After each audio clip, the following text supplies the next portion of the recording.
Hello thinkers, कैसे हैं आप सभी। मैं आशा करता हूँ, उम्मीद करता हूँ और मुझे विश्वास है कि आप अच्छे होंगे, खुश होंगे और अपनी अपनी लाइफ में मज़े से रह रहे होंगे। अगर कोई पीड़ा है, कोई दुख है, कोई टेंशन है तो कोई बात नहीं, अपने आप पे फोकस कीजिए। ये वक्त भी चला जाएगा, ठीक है। सोल्यूशन निकल आता है टाइम के साथ। टाइम एक सबसे बड़ा हीलर है। तो चलिए हम स्टार्ट करते हैं आज की क्लास। जैसा कि आप सभी को पता है, मैं आपके लिए हमेशा एक करंट अफेयर की डोज लेके आता हूं, जो कि लगवानी ज़रूरी है।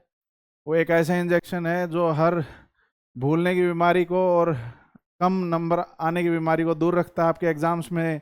जैसे ही करंट इवेंट्स के ऊपर कोई क्वेश्चन आता है तो मेरी ये क्लासेस आपके काम ज़रूर आएंगी। तो इन क्लासेस को शेयर करते रहिए, देखते रहिए, साथ ही साथ रिवाइज करते रहिए, क्योंकि इनकी जो पीडीएफ है आपको हमारे टेलीग्राम चैनल के ऊपर मिल जाएगी, जिसका लिंक हमारे डिस्क्रिप्शन के अंदर दिया हुआ है मैंने, वीडियो के डिस्क्रिप्शन के अंदर।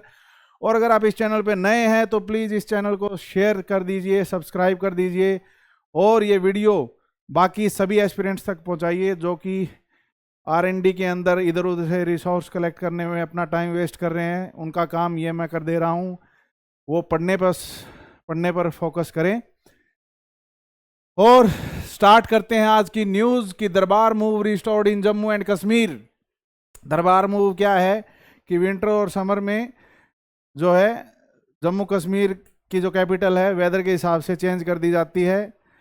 जो श्रीनगर है वो समर की कैपिटल होती है और बाद में जो जम्मू है वो विंटर कैपिटल बन जाती है।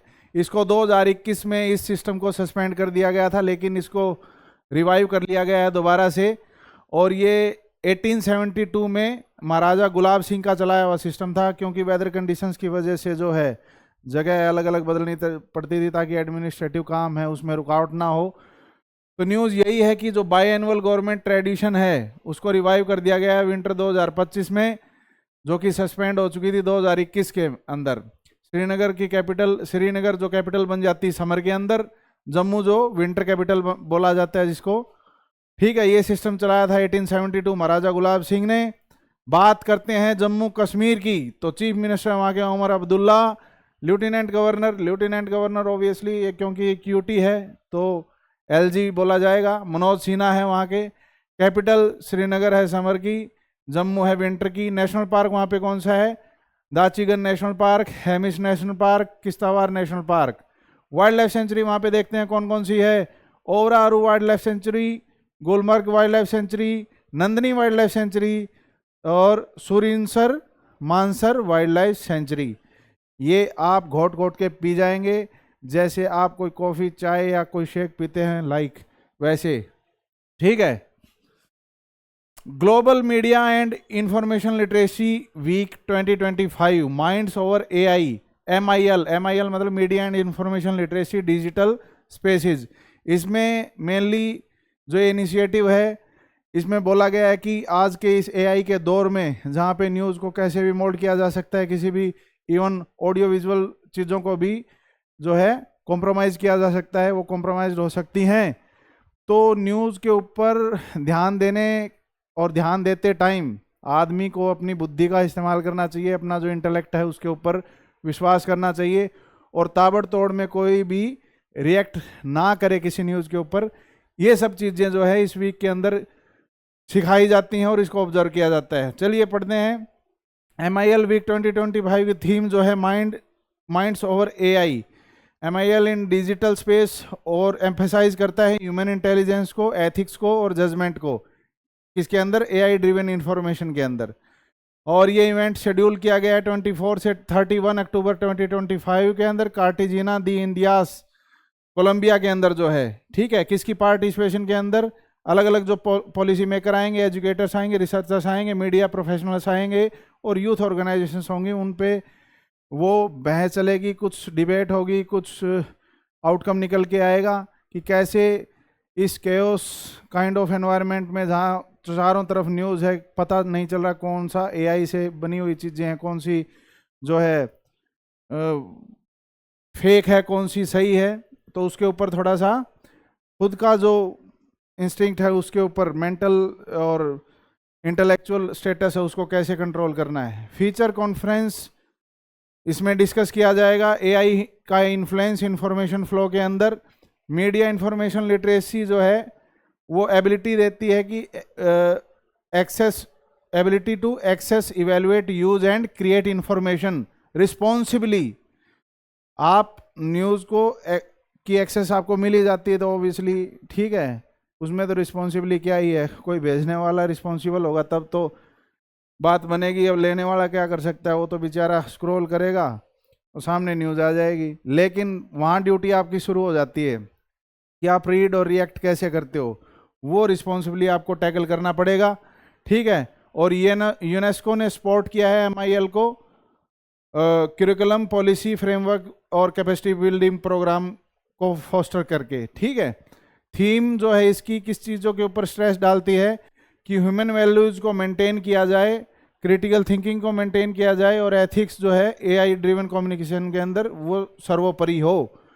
दूसरी बात अगर ध्यान दी जा रही है तो वो ये है कि एल्गोरिदम जो है इन्फ्लुएंस का, उसको अंडरस्टैंड किया जाए कि क्या क्या एल्गोरिदम के थ्रू जो है ये प्रोपेगेंडा चलाया जा रहा है या फेक न्यूज़ है, उसको थोड़ा सा एसेस किया जाए चीज़ों को, ठीक है। Identifying AI generated miss information and promoting digital transparency.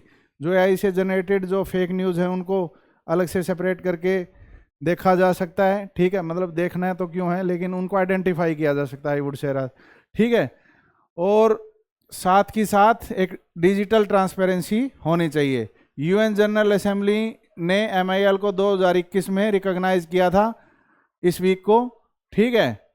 और बात करें MIL जो है इंडिविजुअल्स का जो फैक्ट ओरिएंटेड जो न्यूज़ होती हैं उनको और फेक न्यूज़ के बीच में जो है फ़र्क पैदा करने का जो एक अपना तरीका है वो सिखाती है, ठीक है।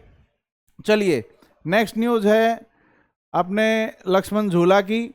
ऋषिकेश के अंदर जो है, आप ऋषिकेश में कभी रिवर राफ्टिंग के लिए गए हो या कभी दोग पूजा खातर गए हो तो आपने देखा होगा लक्ष्मण झूला है एक, ठीक है। तो लक्ष्मण झूला 2019 से बंद है क्योंकि 1929 में ये बना था, इतने साल पुराना हो गया तो सिक्योरिटी कंसर्न काफ़ी बढ़ गए थे, तो इसको रीबिल्ड किया जा रहा है जिसका नाम रखा जाएगा बजरंग सेतु। इसकी ओपनिंग हो जाएगी लगभग 2025 के एंड में भाई, ठीक है। ये न्यूज़ थी।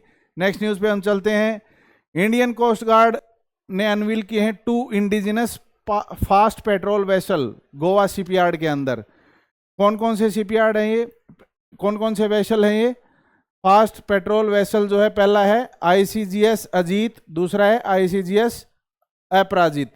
अजीत अपराजित 2 है, ठीक है। ये दोनों कैसी वेसल हैं? फास्ट पेट्रोल वेसल है जो किसके द्वारा बनाई गई है? गोवा शिपयार्ड के द्वारा, ठीक है। चलिए, National Aeronautics and Space Administration confirms discovery of 2025 PN7 a quasi moon orbiting alongside earth. अब नासा ने भी इसको कंफर्म किया है कि हाँ, अर्थ के पीछे पीछे कोई एक एस्टेरॉयड जो है चल रहा है जिसका ऑर्बिट जो है समहाउ अर्थ के ऑर्बिट से मेल खाता है। एस्टेरॉयड क्या होते हैं कि जब ये ब्रह्मांड बना था, ठीक है, तो जो लेफ्ट ओवर एक रॉक के टुकड़े रह गए थे बड़े छोटे, वो क्या है, मार्स और जुपिटर के बीच में एस्टेरॉयड बेल्ट है, वहाँ पे सर्कुलेट कर रहे हैं, ठीक है, वहाँ पे ऑर्बिट कर रहे हैं। लेकिन कुछ एस्टेरॉयड हैं उनका जो ऑर्बिटल पाथ है वो डिफरेंट है, जैसे कि आप यहाँ देखने को मिला आपको PN7 का 2025 PN7 जो है एक एस्टेरॉयड है, उसको जो है रिकॉग्नाइज किया गया है नासा के द्वारा, जो कि एक अर्थ के ऑर्बिट से मेल खाता है, ठीक है। और ये रियल मून तो नहीं है, लेकिन इसको कुजाई मून बोला जा सकता है, जो कि सन के अराउंड ट्रैवल करता है, सेम ऑर्बिट में जिस ऑर्बिट में अर्थ जो है ट्रैवल करती है, ठीक है। चलिए, बस ये नाम याद रखना यार, 2025 PN7 एस्टेरॉयड है, क्योंकि आपको पूछ ले रिसेंटली कौन सा एस्टेरॉयड ऐसा दिखा जिसका जो ऑर्बिटल पाथ है वो समहाउ सिमिलर है अर्थ के, तो आप आंसर कर पाओ बस, ठीक है। World day for audio visual heritage is observed on 27 October. Audio visual जो डॉक्यूमेंट्स हैं उनको प्रिजर्व करना क्यों नेसेसरी है, क्या उनका सिग्निफिकेंस है और क्या रिस्क हो सकता है, इसके बारे में जागृति फैलाता है।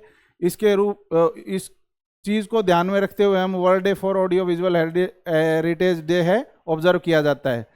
अगर इसकी बात करें फर्दर तो ये कॉमेमोरेट करता है कि इसके अडॉप्शन को 1980 में 21वीं जनरल कॉन्फ्रेंस हुई थी, जिसके दौरान इस डे को ऑब्जर्व किया गया था भाई। ठीक है, चलिए, अगर स्पीड में कोई इशू है, कम है, ज़्यादा है, तो आप एडजस्ट कर सकते हैं, पॉज करके जूम इन करके आप चीज़ों को रीड आउट भी कर सकते हैं। अदरवाइज आप स्पीड को हैंडल भी कर सकते हैं। यूट्यूब ने सारे फीचर दे रखे हैं, आपको पता भी होगा, मेरे से ज़्यादा पता है, जैन जी हैं। ठीक है, और इसके अलावा मेरा एक सजेशन ये है, हम्बल सजेशन ये है कि आप स्पीड पे वीडियो ज़्यादा दिनों तक ना देखें। एक आध वीडियो की कोई बात नहीं, वरना बार बार बोलता क्यों हूँ मैं ये बात, क्योंकि चीज़ें आपको don't try to reinvent the wheel भाई। चक्के का आविष्कार दोबारा मत करो, वो हम जैसे लोग कर चुके हैं। ठीक है, दिक्कत होगी, फिर रोगे बैठ के। चलिए, दिशाज Preeti Smita Bhoi wins gold and sets world record at Asian Youth Games 2025। जो उड़ीसा की, यहाँ पे दिशा लिखा गया, ओ गायब हो गया, मैं भी सोचूं ये दिशा इनकी मदर का नेम है क्या? ठीक है, चलो, उड़ीसा की है ये लड़की, जिनका नाम है प्रीति स्मिता भोई। इब भोई नाम हरियाणा में तो तुमने सुना होगा कि भाईरोई ना कहते भोई। ठीक है भाई, अगर भोई इसी हो है तो मैं तो न्यू कहूँ हर घर में एक भोई होनी चाहिए, एक ऐसी लड़की जो अपने आप में एग्जाम्पल है। ये देखिए,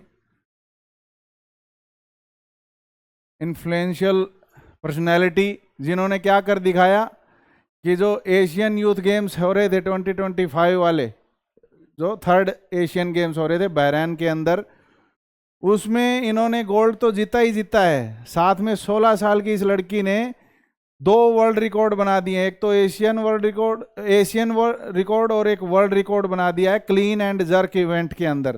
क्या किया इन्होंने कि 92 केजी जो है क्लीन एंड जर्क में इन्होंने उठाया है वेट लिफ्टिंग के अंदर। ये इसी के साथ इन्होंने रिकॉर्ड को ब्रेक कर दिया है भाई।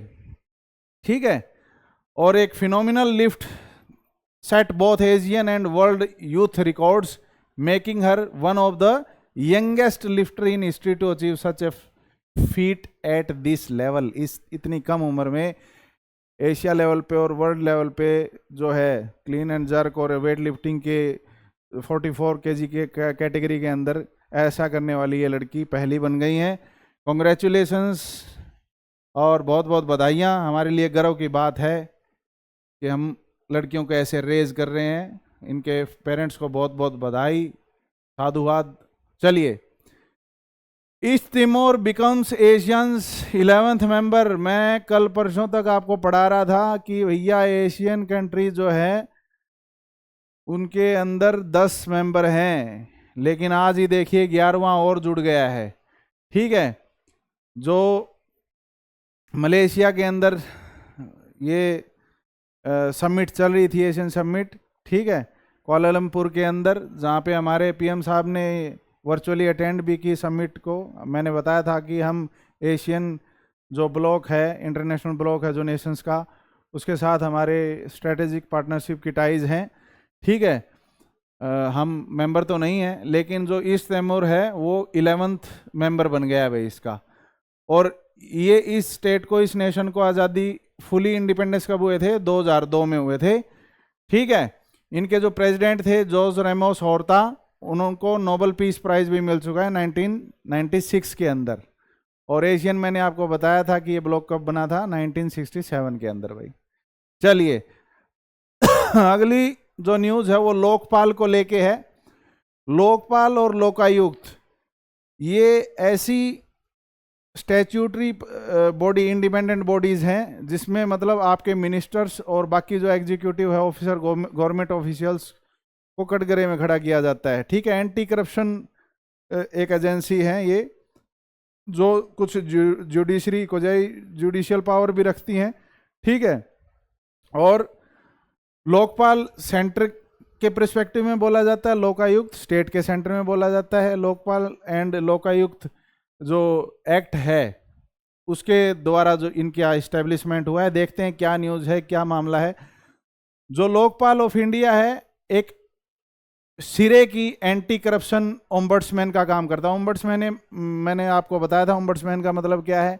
आरबीआई के केस में मैंने बताया था कि ओम्बड्समैन कोई भी आपकी शिकायत ले और उसका सॉल्यूशन करे, ठीक है, उसको ओम्बड्समैन बोलते हैं।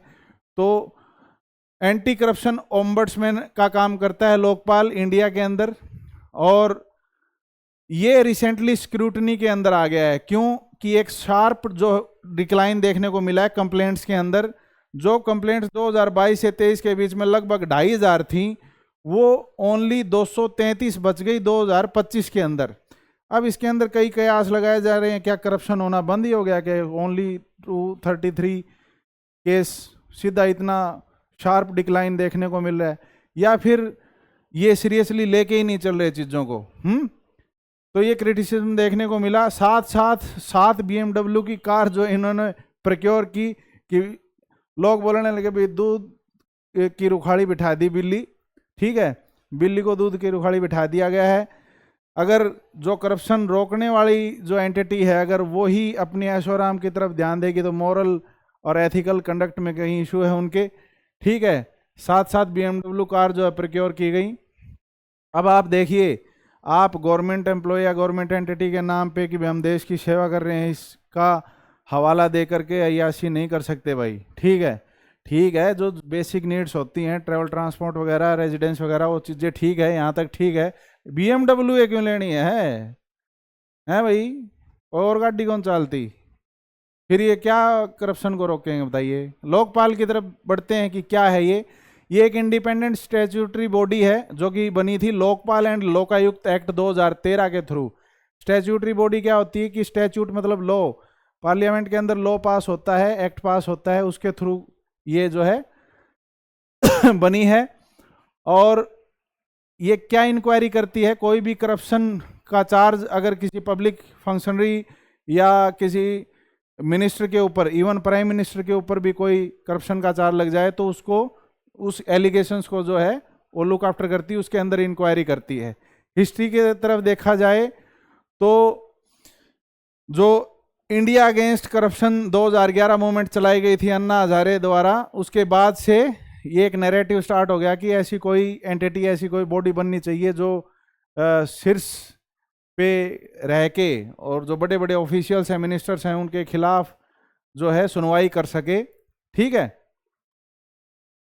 ये एक्ट जो है 16 जनवरी 2014 में फोर्स में आ गया था और नेशनल लेवल पे ये ओम्बड्समैन तैयार किया गया लोकपाल नाम का, और सेंट्रल एंटी करप्शन अथॉरिटी का नाम दिया गया इसको।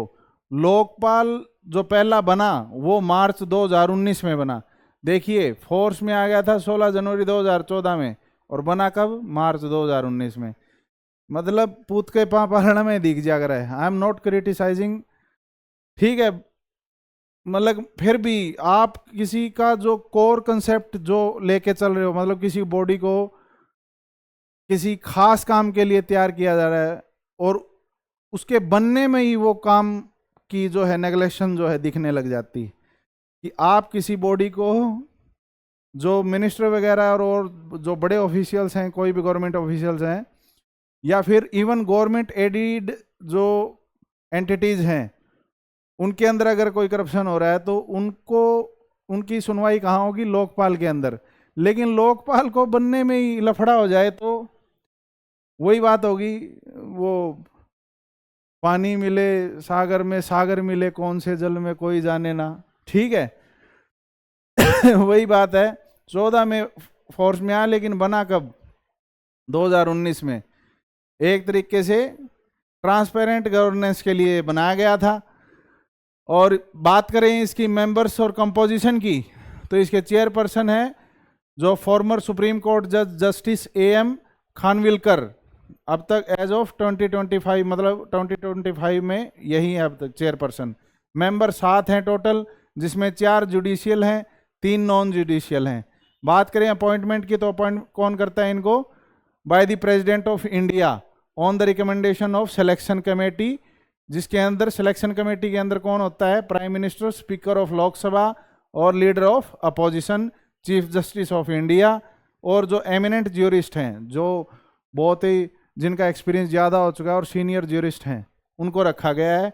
और इस कमेटी के रिकमेंडेशन पे ही प्रेसिडेंट जो है अपॉइंट करते हैं चेयरपर्सन मेंबर को। ठीक है, साइड में फोटो दिखा रखी है, फेडिंग एंगेजमेंट, इसमें सारा डाटा दिखा रखा है कि ईयर 2019-20 में कंप्लेंट कितनी रजिस्टर हुई, और प्रिलिमिनरी इंक्वायरी ऑर्डर कितने हुए, और प्रोसिक्यूशन सेक्शन कितने हुए। प्रोसिक्यूशन का मतलब है फाइनली फाइनली किसी को गिल्टी घोषित कर देना। ठीक है, किसी दोषग्रस्त घोषित कर देना किसी को कि भाई हाँ यू आर दोषी। ठीक है, तो ये सारी जो लिस्ट दी हुई है यहाँ पे। चलिए नेक्स्ट क्या है कि फंक्शन क्या है इसके? ये इंक्वायरी और इन्वेस्टिगेट करता है, किसको? इंडिपेंडेंटली इन्वेस्टिगेट करता है करप्शन केसेस को, किसके under? Prevention of corruption act 1988। और एक अकाउंटेबिलिटी जो है वो इंश्योर करता है ताकि गवर्नेंस जो है गुड गवर्नेंस हो। ज्यूरिडिक्शन का अगर बात करें तो प्राइम मिनिस्टर से लेके यूनियन मिनिस्टर, एमपी और बाकी जो ऑफिशियल हैं ग्रुप ए से डी तक, और जो ऐसी बॉडीज जो कि गवर्नमेंट एडिड हैं उनके जो सर्वेंट्स हैं उनकी स्क्रूटनी करता है। भाई सुपरवाइजरी रोल अगर इसका देखें क्या है, एक तरीके से सुपरिटेंडेंस का काम करता है सीबीआई के ऊपर। अगर रेफर्ड केस हो तो सीबीआई का के पास रेफर्ड केस हो तो सुपरिटेंडेंस का काम क्या करता है? ये लोकपाल। प्रोसिक्यूशन पावर की अगर हम बात करें, प्रोसिक्यूशन पावर में ये है कि ये प्रोसिक्यूशन को सैंक्शन करता है, भाई बता देता है कि यू आर दोषी। ठीक है, और जो एसेट अटैचमेंट का काम करता है, इलीगली और करप्शन से जो भी एसेट आपने कमाए हैं उनको जो है अटैच कर देगा कि या इसकी जब्त करो मामला, और सस्पेंड भी कर सकता है, ट्रांसफ़र भी कर सकता है ऑफिशियल्स को। एक तरीके से टेंजिबल पिनिटिव एक्शन जो है करप्शन के खिलाफ ले सकता है। टेंजिबल पिनिटिव मतलब भाई एक कुछ सज़ा। अब इसको मैं तो कई बार सस्पेंशन को सज़ा मानूं या अवार्ड मानूं, मेरे तो समझ में नहीं आ रहा। जिस हिसाब के इसके पक्ष हैं, सभी को पता है जो गवर्नमेंट ऑफिशियल्स हैं वो कि सस्पेंड लोग कई बार जानबूझ के भी हो जाए कि क्या नौकरी फाइनल जब रिकॉर्ड सेट होगा तब होगा, तो उससे पहले तो काम करें। बात आती फिर कोजाई जुडिशियल अथॉरिटी की, तो armed with civil court power, एक सिविल कोर्ट के अंदर जो पावर होती है वैसी पावर इनके अंदर है। किसी को सम्मन कर, विटनेस को सम्मन कर सकता है, डॉक्यूमेंट की डिमांड कर सकता है कि जिससे प्रूव हो जाए कि फला फला गवर्नमेंट ऑफिशियल जो है करप्ट है। ठीक है, और जुडिशियल क्रेडिबिलिटी को ध्यान में रखते हुए ऑर्डर भी ग्रांट कर सकता है कोई। ठीक है, सक्सेस की अगर बात करें लोकपाल की अब तक क्या सक्सेस है? जब से ये लागू हुआ है लोकपाल के पास लगभग 7,000 कंप्लेंट्स आई हैं, लेकिन 289 जो है प्रीलिमिनरी इंक्वायरी 289 के अंदर ही हुई है। जो प्रीलिमिनरी मतलब इंक्वायरी स्टार्ट होने का मामला भी 289 के अंदर ही है, बस 7,000। बाकियों का क्या हुआ कुछ नहीं पता। और प्रोसिक्यूशन प्रोग्रेस देखे जाए तो 7 केसेस के अंदर ही प्रोसिक्यूशन स्टेज पहुंची, भाई प्रोसिक्यूट किया गया है, किसी को दोषी घोषित किया गया है। ठीक है, तो एक तरीके से सीवियर गैप देखा जाता है कंप्लेंट रजिस्ट्रेशन के बीच में और एक्शनेबल जस्टिस के बीच में। इंस्टीट्यूशनल ग्रोथ की अगर बात करें तो इसकी एक प्रोसिक्यूशन विंग बनी है 2025 के अंदर, जो कि फाइनली ऑपरेशनलाइज हुई है। ठीक है, और ये क्रूशियल आर्म है इंडिपेंडेंट लीगल एक्शन के लिए, और कोई भी वाइटल रिफॉर्म अगर लोकपाल के अंदर हुआ है तो ये उनमें से एक है। ट्रांसपेरेंसी डेफिसिट की अगर बात करें कि कहाँ पे ट्रांसपेरेंसी की कमी देखने को मिलती है, कि एनुअल रिपोर्ट जो है 2021 से 22 के बाद से जो है पब्लिक नहीं की जा रही। ठीक है, और वीक अकाउंटेबिलिटी दिखाता है ये, और इंस्टीट्यूशनल इनर्शिया जो है पब्लिक ट्रस्ट के अंदर वो वीक होता जा रहा है। ठीक है, चैलेंजेस देखे जाएं लोकपाल के तो लो पब्लिक एंगेजमेंट। कंप्लेंट्स देखेंगे आप, मैंने बताया था 2022 से 23 के बीच में और 233 2025 में। उसका एक रीज़न ये भी हो सकता है कि इनिशिएटिव लिया लोगों ने, कुछ कंप्लेंट की होंगी, और फिर वो प्रिलिमिनरी एक्शन ही अराउंड 290 केसेस के आसपास है कि कुछ हो ही नहीं रहा है, तो कोई कंप्लेंट क्यों करेगा आगे। तो जो लोगों का ट्रस्ट है वो भी डामाडोल हो गया। ठीक है, इंस्टीट्यूशनल डिले 12 साल बाद, यानी जब से बना जब से पास हुआ उसके 12 साल बाद जाके 13 में जैसे ये एक्ट बना और 25 में जो है इसकी वो विंग बनती है, प्रोसिक्यूशन विंग। ठीक है, तो इतना लेट क्यों? ये एपैथी दिखाता है, ब्यूरोक्रेटिक एपैथी, कि आप ठीक है नाम के लिए चला दिया कि इंडिया अगेंस्ट करप्शन, हम उसके अंदर कुछ इनिशिएटिव ले रहे हैं, लेकिन ग्राउंड रियलिटी कुछ हो रहा है। ठीक है, जनरली हमारे यहाँ ग्राउंड रियलिटी बहुत अलग होती है। हम सब लोग इस इल्यूजन या डिल्यूजन लगा लो, कुछ ही ऐसे भ्रम के अंदर जीते हैं कि जो किताब के अंदर लिखा है वही सही है, वही सत्य है, लेकिन ऐसा नहीं है। मैं आपको एक राय दूंगा, अगर लॉ के स्टूडेंट हैं या पॉलिटिकल साइंस के स्टूडेंट हैं खासकर, या फिर वैसे भी आपको पढ़ने का शौक है, तो ये जितना भी मामला है इस देश का वो अच्छा अच्छा सारा किताबों में लिख रखा है, बुरा बुरा आपको पर्सनली देखना पड़ेगा फेस करके, और फिर आपको पता चलेगा कि गंगाधर ही शक्तिमान है। ठीक है, चलिए, प्रोसीजरल रिजिडिटी क्या है इसकी? एक टेक्निकल कंप्लेंट फॉर्मेट्स है, मतलब अगर कोई कंप्लेंट करने भी जाए तो उसका फॉर्मेट ऐसा है अप्लाई करने का कि आम आदमी तो उसको अप्लाई ही नहीं कर सकता। ठीक है, इसकी वजह से भी जो है वाइड गैप देखने को मिलता है कि 21-22 में कुछ कंप्लेंट्स थी और फिर 25 में बिल्कुल ही डाउन हो गई। ठीक है, ट्रांसपेरेंसी डेफिसिट देखने को मिलता है कि फेलियर टू डिस्क्लोज आउटकम्स नहीं बता रहे, पब्लिश नहीं कर रहे रिपोर्ट्स को। एक जो सिटीजन्स का जो एक विश्वास है वो कहीं ना कहीं वीक होता नजर आ रहा है, और लोकपाल एक तरीके से ओपेक और अनअकाउंटेबल साबित होता जा रहा है भाई। ठीक है, परसेप्शन ऑफ एक्स्ट्रावेगेंस, मतलब जिसमें ये बात आ रही है कि BMW जो है 5-7 BMW जितनी भी हैं उन्होंने प्रोक्योर किए, तो उसके बाद ये आ रहा है कि आप खुद तो एक कम रिसोर्सेज में ज़्यादा आउटकम लेने की बात करते हैं। जितने भी ब्यूरोक्रेटिक एजेंसीज हैं आपके पास या ऑफिशियल्स हैं, उनको यही सिखाया जाता है कि आपके पास अगर 2 रुपये हैं तो 100 रुपये का काम लीजिए उससे, और आप खुद BMW जैसी महंगी महंगी कारें अपने ऑफिस के अंदर जो है प्रोक्योर करना चाहते हैं।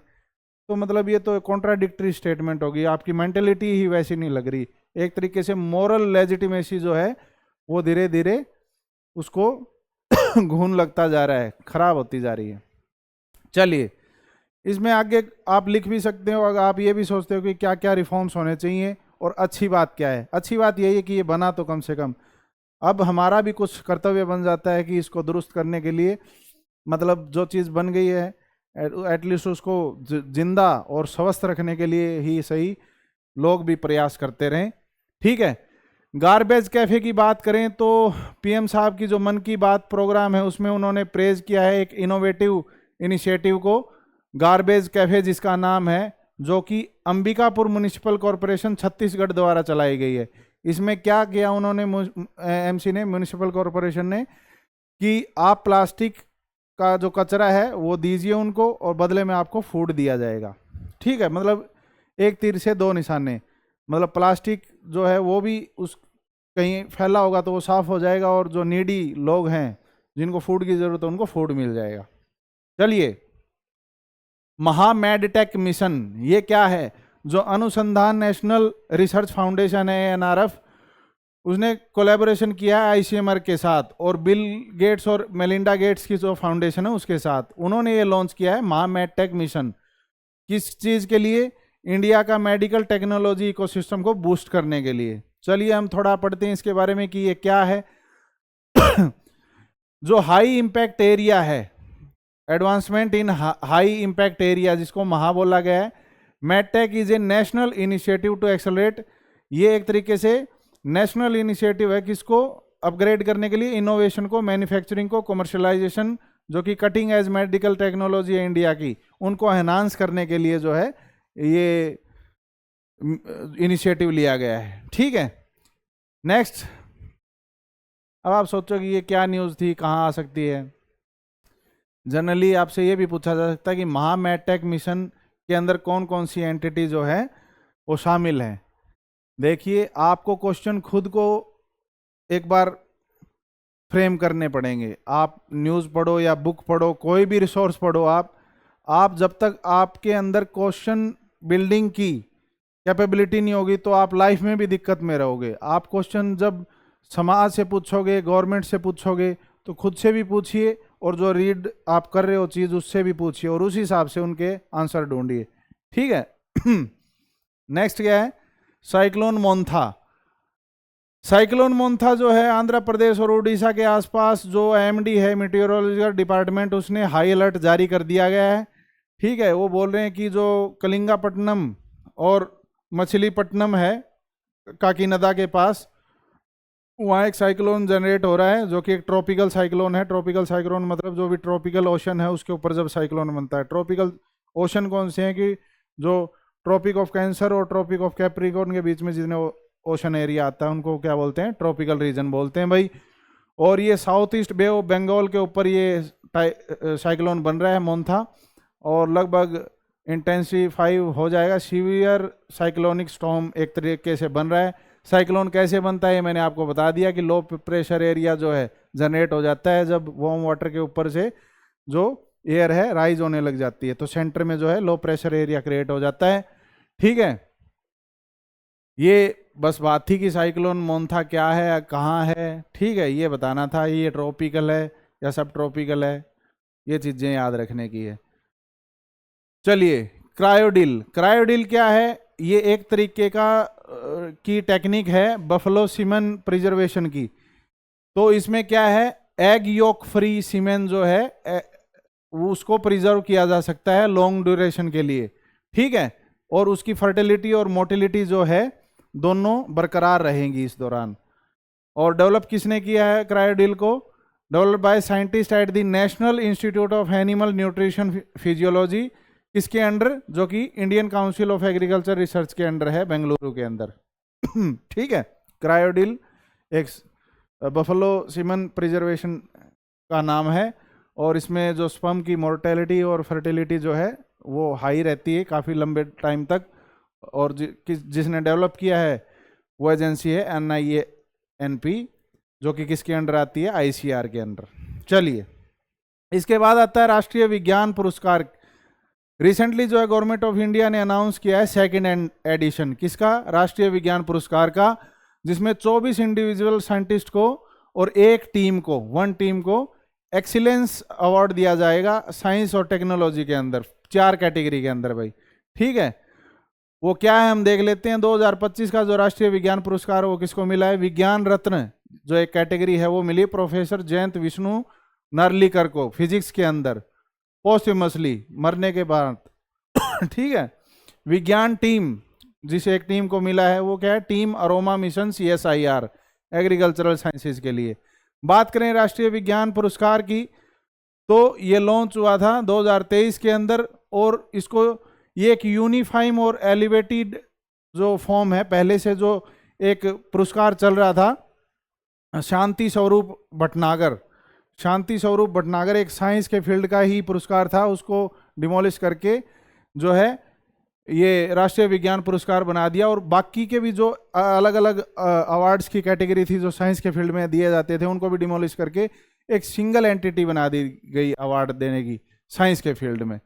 ठीक है, अवार्ड अथॉरिटी कौन अवार्ड देता है? Ministry of science and technology, जो कि ओवरसाइटेड किसके द्वारा की जाती है? Office of the principal scientist adviser के द्वारा। कैटेगरी की बात करें तो विज्ञान रत्न एक कैटेगरी है जो कि लाइफ टाइम अचीवमेंट है इन साइंस एंड टेक्नोलॉजी को के अंदर जो बंदा एक्सीलेंस अवार्ड लेता है वो इस कैटेगरी के अंदर आता है। विज्ञान श्री क्या है?